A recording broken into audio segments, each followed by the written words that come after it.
Hey, it's Tim. Pickup Truck Plus SUV Talk, and I'm having my morning coffee. And I'm thinking about some news items. And I thought, you know what? I'm going to ask you, the audience, what do you think about the sky is falling EV talk? It's an interesting discussion. There's been some news this week that you guys may have not caught up with. And I want to share it with you in this video. And we're going to talk about used EVs, stockpiling on dealer lots, the issues with buying used EVs, and if this is just a transition period or not.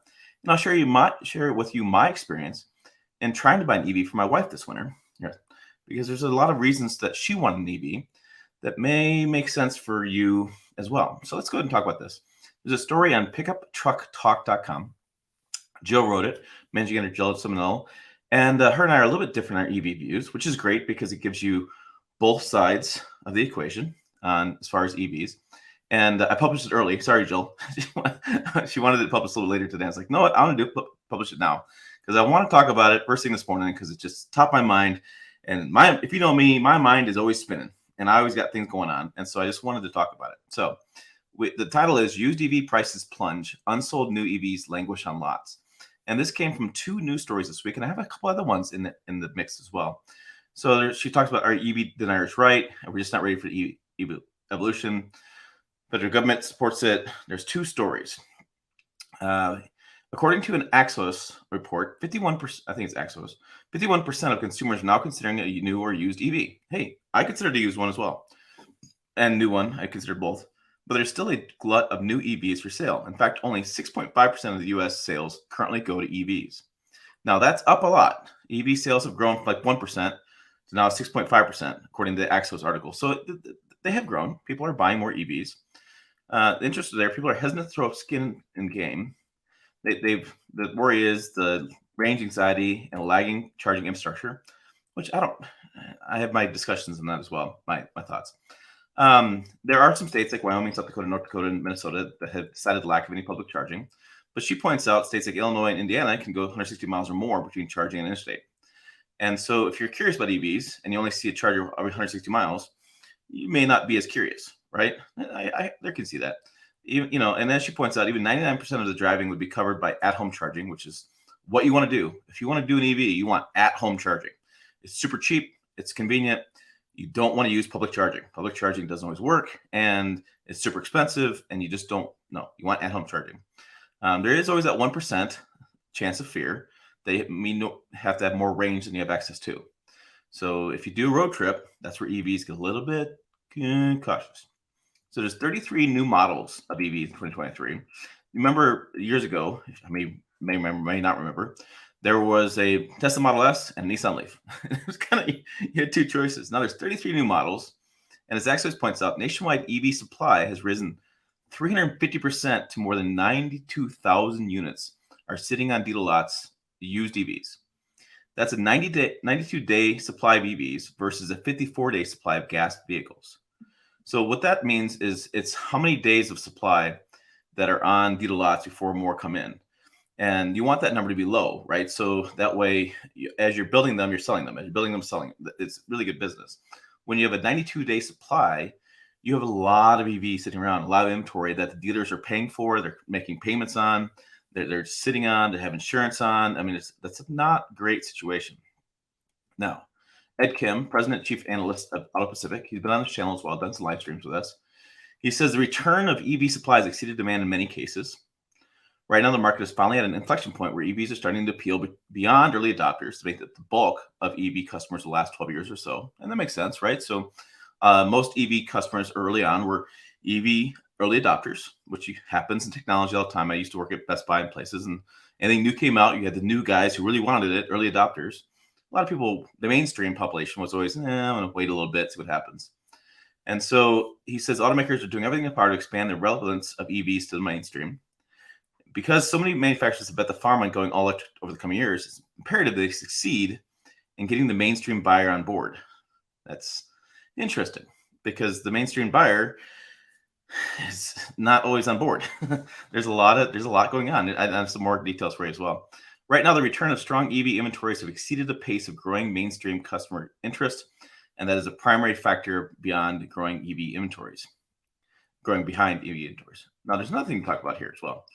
Supply and demand, we talked, that's a core business situation. I've talked about 92-day supply.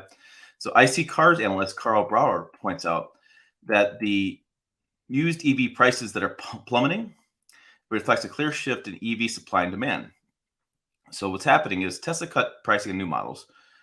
It also affected used car prices as well, which is what got a lot of Tesla fans pretty upset, because if the new Teslas cost less, then they're going to lose some value on their vehicle.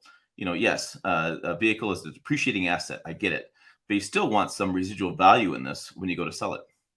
And so he says right now, customers are really incentivized to get new EVs because they're not only at their MSRPs being slashed, but since the Inflation Reduction Act, the IRA, terrible terminology for that, but that rules were in place with getting more domestically built EVs with discounts on it. There's no ambiguity. He says people are clear now. There's federal tax credits, and new EV buyers and leasees alike are taking full advantage of them. I think there's still some weirdness going on. All this has put major downward pressure on used EVs. So with gas prices stabilizing, there's no urgency to buy electric right now. That's a very interesting point. People haven't talked about that very much, but gas pricing is actually stabilized. And there was a lot of frustration a couple years ago, or actually last year, with gas pricing. And so it's stabilizing. People aren't going EV as much because the gas prices are coming back down. And so Jill points out she doesn't think the EV deniers are right. They're going through a period of adjustment. People are starting to have a choice and time to make a purchase instead of being forced to, oh my gosh, you got to put deposit now if you're going to get it. And supply chain is finally starting to even out post-COVID. Gas price is stable, and Tesla is no longer the only game in town. So she says, Chicken Little, knock it off. The sky is not falling. I don't know necessarily the sky is falling. I would say there's a lot more going on. So we know that used pricing is skyrocketing, going downward quite a bit. And we know that there's a lot more supply and demand than there is currently. And so what we're looking at is lots of issues. We also have CNBC, my friend Mike Whalen did a story, or my friend, or I know him, my colleague. There's contentious UAW talks going on right now between GM, Ford, and Stellantis. And they're also doing some contract negotiations with some battery plants. And this is going to be really interesting. There is the new UA president, Sean Fain, who's got a really strong-armed statements he's making, and he's going to hold these people accountable and all that kind of stuff. And so in this article, I want to point out, and this is interesting, this is usually a handshake to start negotiations. They would take a symbolic picture. And he said, nope, we're not doing that this year. I'm not shaking hands. I'm not shaking hands with any CEOs until they do right by our members and we fix the broken status quo with the big three. Well, he's got some interesting thoughts there. So he's playing hardball, which is always something the UAW does. And I'm so conflicted on this. I grew up in Michigan, and I remember many friends who were UAW supporters and many friends who were not UAW supporters. It's a really contentious issue. There's been a lot of discussion going back and forth. I would say that if you're in UAW and you're working on the assembly line, you might have it made pretty well. You have good benefits, good pay, you have somebody behind you to work with management.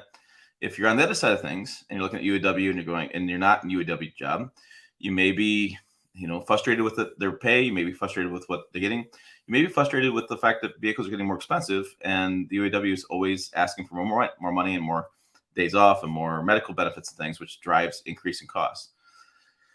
I don't know. I'm just gonna say I'm gonna go no opinion.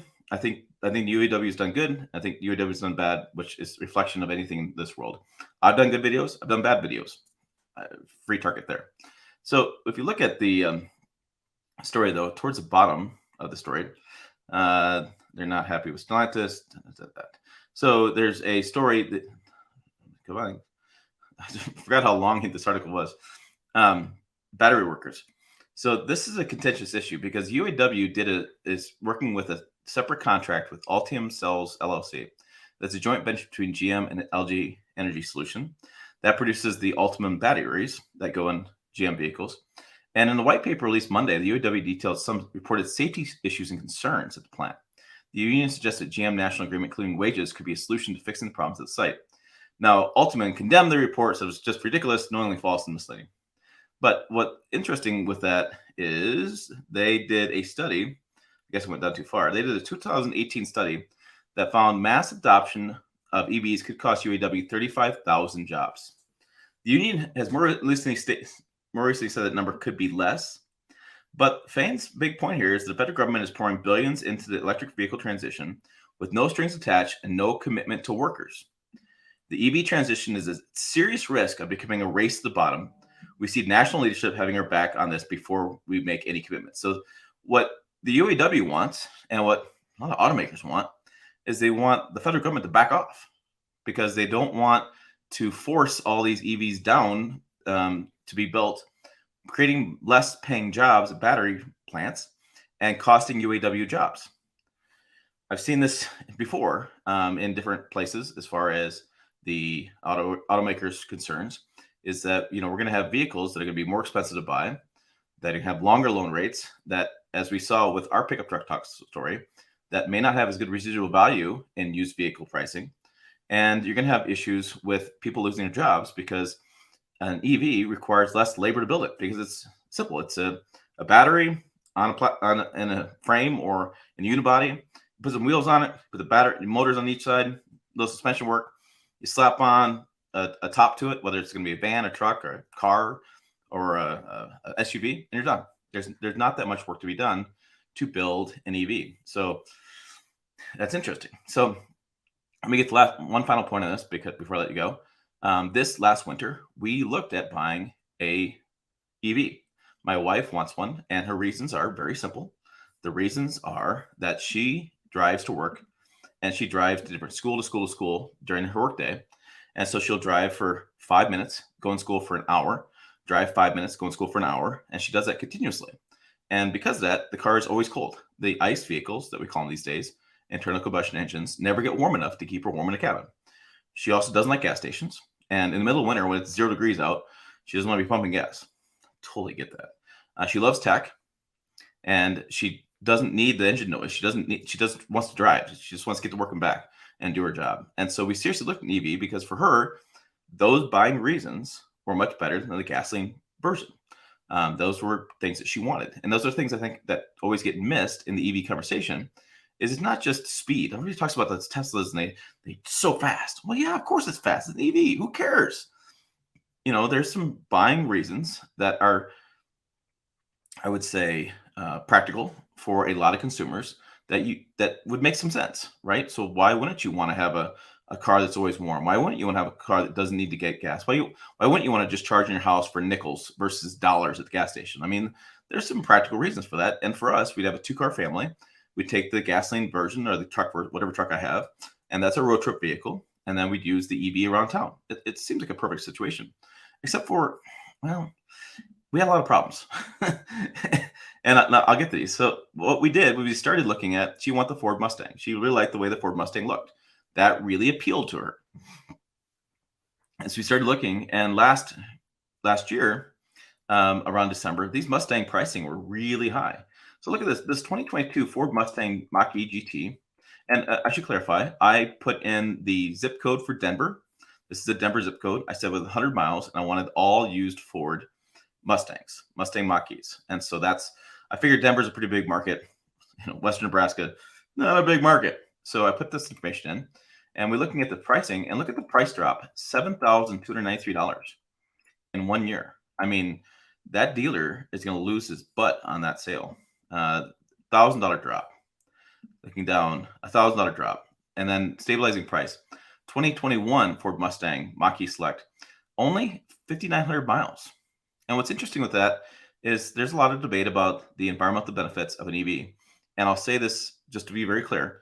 When you buy an EV, the irony is you need to drive it to save the environment, if you will. So the less you drive an EV, you won't get the offset the environmental impact of building the EV. You need to buy the EV and drive the EV. So these miles are pretty low. And it tells me somebody bought this, thought it was a fun toy, got bored with it, and sold it. These are a lot of early adopters. Here, we finally have one with 25,000 miles on it, almost $4,800. That's Mustang Mach-E GT. $49,900 for an $9,500 model.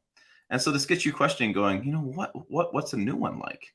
Right? If these pricing are, how much am I going to save versus a new one? So I looked at a new, and I went and just built a Mustang Mach-E. This is just a basic Mustang Mach-E. It's a GT, which I think is what I was trying to compare to the one up here, the first one, the Mustang Mach-E. Yes, I have Mustang Mach-E GT. I have let's say that this price drop didn't happen. Let's say it's actually well, let's say the price drop happened. Either way you want to look at that. So Mustang Mach-E GT, 51,000 or 48,000. So we'll call it 50,000. So I built a new one, and I didn't do anything special. I didn't add any packages, and I don't know what those other packages are, but maybe they have different packages. There's, you can buy the mobile port kit, the upgraded all-wheel drive. You can get the GT Performance Edition. You can get the Blue Cruise Night Pony package, interior protection. You can get just a variety of things, different wheels and tires. And when I just picked the basic options and I came down to the bottom, my price was $60,000 for $40. Now, what's interesting with that is that according to Ford.com, that the potential federal tax credits for electric vehicles of $80,000 or less currently eligible for federal tax credits. That's like $7,000 off. So if I come down here and I take $7,000 off this price, I got about $53,000, excuse me. Well, $53,000, looking at here, my goodness, I'm only $4,000 or $5,000 more than this, that 8,000 miles on it. And I'm actually about $2,000 more. And this one's got 18,000 miles on it. Depending on packages, like maybe this is a night package or performance package. I don't know. I didn't click that closely on it. But from a 30,000 foot look at this, why would I buy a used EV? I think that's the fundamental issue that the EV is going to run into when the price difference is so close between new and used. And why would I buy a used electric vehicle when I can buy a new one? Because I don't know what happened to the battery. I don't know if they fast charge it every day. If they did that, the degradation of battery is going to go down. I don't know if they, drove it to empty all the time. I don't know if they roast the tires all the time. I don't know what the vehicle looks like as far as that goes. I don't know what it's going to be like. And I don't know of any way right now with like a Carfax report or anything like that you could actually test the battery to see what the life is like. And you can get in, press the button, and it'll tell you battery range. It'll tell you, average range. But you can't, as far as I know currently, there's no mechanic doing a battery analysis test and telling you exactly what the battery is. And even then, you're going to have to trust that versus your own eyes. And I've said many times, like, why would you go to Verizon and buy a used cell phone? That's basically what you're asking people to do with used EVs. And with the price difference so closely, why not just buy the new one? And that's going to further put down the used pricing, which is going to further cost residual value issues. And so for us, if we bought an EV, our plan would be to never sell it, because I don't think we'll get any money back on it if we bought it. Because to me, it's even worse of a depreciating asset than you would a gasoline car at this point. So it's just interesting to me. And so I'm curious about you. What do you think? Is the sky falling? I don't know if the sky's falling, but definitely some really interesting concerns with EVs. And then what do you think about Jill's point of view? What do you think of my point of view? And am I the redneck idiot in the woods here? Am I too practical? Am I missing something? Put your comments down below. I'll be curious. You guys always sound off some really good comments. I just want to see what your viewpoint is. I'm going to finish my coffee and get in the shower. So I'll be sitting here this afternoon reading all the stuff you have going on. Be curious what you say. Check out other videos over here. And the website, again, pickuptrucktalk.com. I'll put a linked comment to Jill's story. I'll pin it so you guys can read it and verbatim. And yeah, as always, thanks for watching. I will see you down the road.